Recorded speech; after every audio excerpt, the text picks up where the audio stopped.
আসসালামু আলাইকুম সবাইকে। আশা করছি আপনারা সবাই ভালো আছেন, সুস্থ আছেন। প্রিয় বন্ধুরা, একটি বিষয় আজকে আপনাদের মাঝে শেয়ার করব। সেটা হলো যে আমাদের এখানে প্রতিনিয়ত অনেক স্টুডেন্ট কাজ শিখতে আসে। আসলেই আমরা যখন একটা স্কুলে পা রাখি, আমরা একটা জিনিস যদি খেয়াল রাখি যে বা একটা জিনিস খেয়াল করে দেখি আর কি, যে ক্লাসের ভিতরে কিছু গ্রুপ তৈরি করা হয়। ক গ্রুপ, খ গ্রুপ, গ, মানে কয়েকটা গ্রুপ স্টুডেন্টের হিসাবে গ্রুপগুলো সম্পাদন করা হয়। এবং কি যদি গ্রুপ নাও বোঝেন বা যদি মানে অনেক ছোটোখাটো স্কুলে গ্রুপ থাকে না, যেমন রুল নং যেটা রুল 1, 2, 3, 4 ইত্যাদি, এগুলা সাজানো হয় কিভাবে? যারা স্টুডেন্ট একদম ভালো তাদের রুল 1, যারা তার থেকে একটু কম বোঝে তাদের জন্য 2, এইভাবে স্টেপ বাই স্টেপ 10, 12 বা 100 এরকমভাবে হয়, সেট আপ করা হয় বা লিস্ট করা হয়। তো এই কথার বলার উদ্দেশ্য হলো যে আমার যে স্টুডেন্টগুলো আছে এর ভিতরে অনেক স্টুডেন্ট আছে যে অনেক ভালো কিছু করতেছে, আমার চেয়ে ভালো কাজ করতেছে। অনেকে নিজেরাই ট্রেনিং সেন্টার খুলে নিয়েছে। আবার এর ভিতরে দিয়ে একজন এমনও সময় হতে পারে যে বের হবে যে কিছুই করতে পারতেছে না। আসলেই কাজ শেখার বিষয়টা হলো কি, সেটা আপনার মাঝে আপনি কতটুক নিজের আয়ত্তে নিতে পারেন, কতটুকু পরিশ্রম করতে পারেন। আমি সহ তথা বাংলাদেশ এবং বিশ্বের যতগুলা টেকনিশিয়ান বা টিচার আছে, তারা শুধু আপনাকে জাস্ট রাস্তা পর্যন্ত পৌঁছে দিতে পারবে। এখন সেই রাস্তা হেঁটে আপনি কত দূর এগিয়ে যাবেন সেটা আপনার বিষয়। আমরা জাস্ট আপনাকে রাস্তায় উঠিয়ে দিতে পারবো। আমাদের যে ওস্তাদ বা শিক্ষক যারা ছিলেন তারা কিন্তু আমাদেরকে জাস্ট রাস্তায় উঠিয়ে দিয়েছে। দেন তারপরে অ্যাডভান্স লেভেল এবং কি দূর পর্যন্ত যাওয়া কিন্তু আমাদের কাজ ছিল, বা আমরা সেটা করার চেষ্টা করেছি। বিষয়টা এরকমই। কখনোই ভাববেন না যে আপনি এক জায়গায় ট্রেনিং করলে A to Z আপনি শিখতে পারবেন এবং কি আপনি অ্যাডভান্স লেভেলের টোটাল কাজ করতে পারবেন। বিষয়টা এরকম না। তার কারণ হলো যে এখন যে টেলিভিশনটা চলছে, যেমন এখন স্মার্ট টিভি একটু কম, 100 টিভির ভিতরে ধরেন 50% স্মার্ট আর 50% নন স্মার্ট। এমন একটা সময় আসবে যে তখন 100%-এর ভিতরে 95%ই আপনার স্মার্ট হবে। স্মার্টের ভিতরে আরও আপনার আপডেট করা হবে। এখন আপনি যদি আমার এখানে স্মার্ট এক ধরনের কাজ শিখবেন যেটা র্যাম থাকবে 512 বা 1 GB, এমন একটা সময় আসবে র্যাম 4 GB হবে, 8 GB হবে। তো তখন সেই কাজগুলো আবার ট্রেনিং করতে হবে কি? তা এরকম হয় না যে তাহলে আবার ট্রেনিং করতে হবে। তো বিষয়টা হলো এরকম, আমরা জাস্ট রাস্তায় তুলে দেবো। আমি যদি আপনাকে 512 র্যাম যে স্মার্ট বোর্ডগুলো আছে এগুলার কাজ শেখাই, সেটার আলোকে সেটার সূত্র ধরে সেই কাজের অভিজ্ঞতা দিয়ে আপনি র্যাম 8 বলেন, মানে যতগুলা বোর্ড আছে আপনি কাজ করতে পারবেন। এরকম পরিশ্রম, ধৈর্য, অভিজ্ঞ, সততা এগুলো আপনার মাঝেই থাকতে হবে, আপনাকেই বের করতে হবে। এটা মূল এবং চিরস্থায়ী সত্য কথা। অনেকেই অনেকভাবে নিতে পারেন বিষয়টা।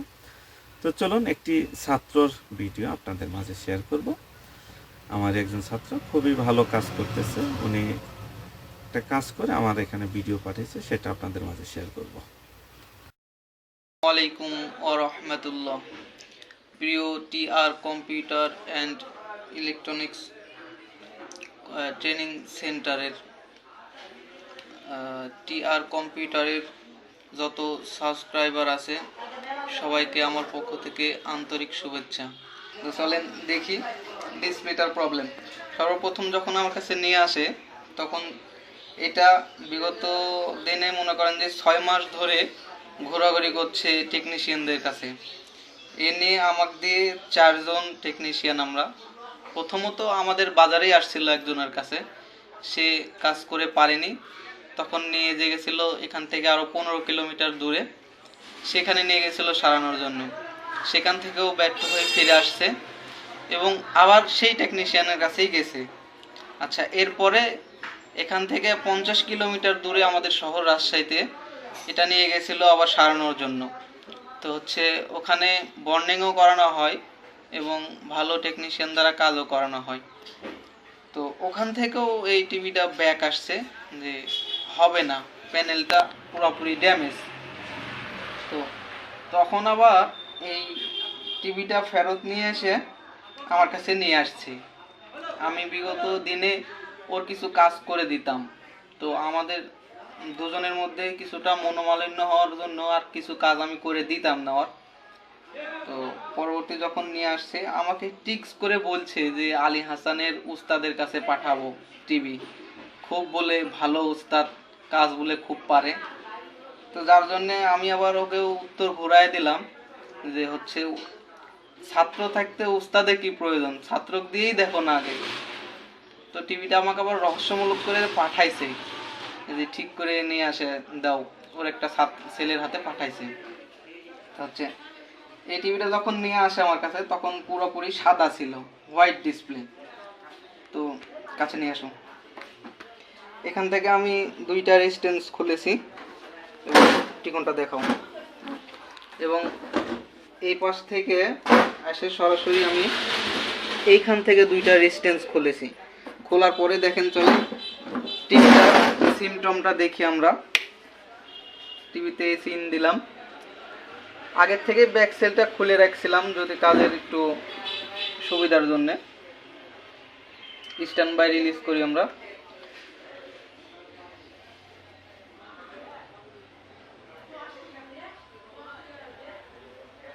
এখন বর্তমান এই সিমটম স্ট্যান্ড বাই রিলিজ করার পর এরকম ভিজুয়াল বার পাচ্ছি আমরা। তো এইটাই আমার উস্তাদের কাছে আমি আবার নিয়ে একটু সলিউশন চাইলাম যে উস্তাদ একটু সাজেশন দেন আমার, এটার এরকম এরকম প্রবলেম।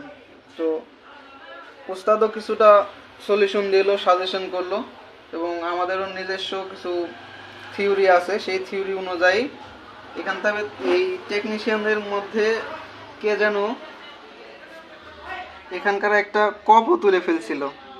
তো আমার থিওরি অনুযায়ী আমি এখানে আবার কপটা লাগাই দিয়েছি। লাগাই দেওয়ার পর এখন চলেন এই টিভিটা ফুল ভোল্টেজ সম্পূর্ণটাই ওকে, যে যে জায়গায় যা যা ভোল্টেজ প্রয়োজন সম্পূর্ণটাই ভোল্টেজ আছে। ভোল্টেজ থাকার পরেও এই অবস্থা ভিজিএল বার। এখন এই ভিজিএলটা বারটা আমি মেরামত করব, দিয়ে তারপরে আপনাদেরকে আবার দেখাচ্ছি। সম্মানিত ভিউয়ার্স, এই দেখেন আমাদের মিটারের দিকে ফলো করে এখানে আছে ভিজিএইচ ভোল্টেজ 29.5, পরে এখানে আছে আমার ভিকম ভোল্টেজ 6.9 অর্থাৎ 7 ভোল্ট। এখানে আছে এভিডিডি 15 ভোল্ট। তারপর এখানে আছে আমার ভিজিএল ভোল্টেজ 9 ভোল্ট -9 ভোল্ট। তারপরেও এখানে দেখেন আমার পিকচারটা জাম্পিং হচ্ছে, উপরের দিকে ক্লিয়ার আছে, উপরের দিকে ক্লিয়ার, কিন্তু এখান থেকে আমার জাম্পিং হচ্ছে, এইটুক জাম্পিং প্রবলেম। এখানে হচ্ছে একটা কফের কাজ করেছিল তিনারা, যার জন্য আমার এই প্রবলেমটা আসছে। চলেন এটা কিভাবে সারাই সেটা আবার দেখায় আপনাদেরকে। তো এখানে আমার যেই দুইটা রেজিস্ট্যান্স তুলেছিলাম এখানে আমার -6 ভোল্ট সই করছে। এই 6 ভোল্টেজ কাজ করব আমি। এই কাজটা করার পরে আপনাদেরকে দেখাবো কিভাবে আমার প্যানেলটা ফুল ফাল একদম ক্লিয়ার আসে। চলেন ডিশ লাইনটা লাগাই দেখাই কিভাবে জাম্পিং হচ্ছে।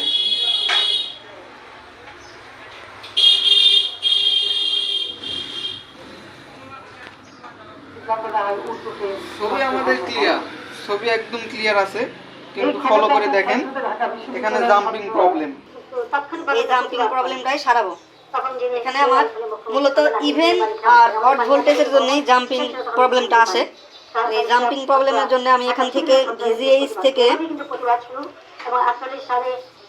দেখেন ভিজিএইচ 29.5 ভোল্ট, এখান থেকে আমি একটা জাম্পার ওয়্যার নিয়েছি, এবং এখানে আছে আমার ভিজিএল -7 ভোল্ট, এখান থেকে আমি একটা জাম্পার ওয়্যার নিয়েছি।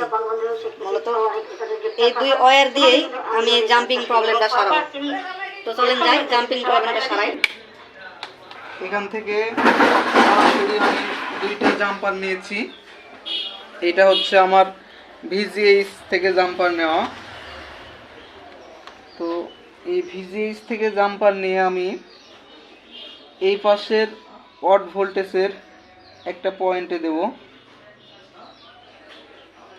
এবং ভিজিএল এর জাম্পার ওয়্যারটা আমি ইভেনে দেব ডান পাশের। দুই পাশেই প্রবলেমের জন্য তিনারা সম্ভবত বাদ দিয়ে দিয়েছিল যে প্যানেলটা মূলত চলবে না। তো দেখা যাক, আল্লাহ ভরসা, মেরামত তো করে ফেললাম, যদি আল্লাহ চায় তাহলে ভালোই চলবে। ভিউয়ার্স, সবাই আপনারা জানেন যে একটা প্যানেল মেরামত করতে প্রায় অনেক সময়ের দরকার, যার জন্য আপনাদেরকে ফুল কাজটাই আমি মানে প্র্যাকটিক্যাল করে করে দেখাইনি, তবে যা যা কাজ করেছি সম্পূর্ণটা আপনাদেরকে বোঝাই দিয়েছি। চলেন এসি লাইনটা দিই।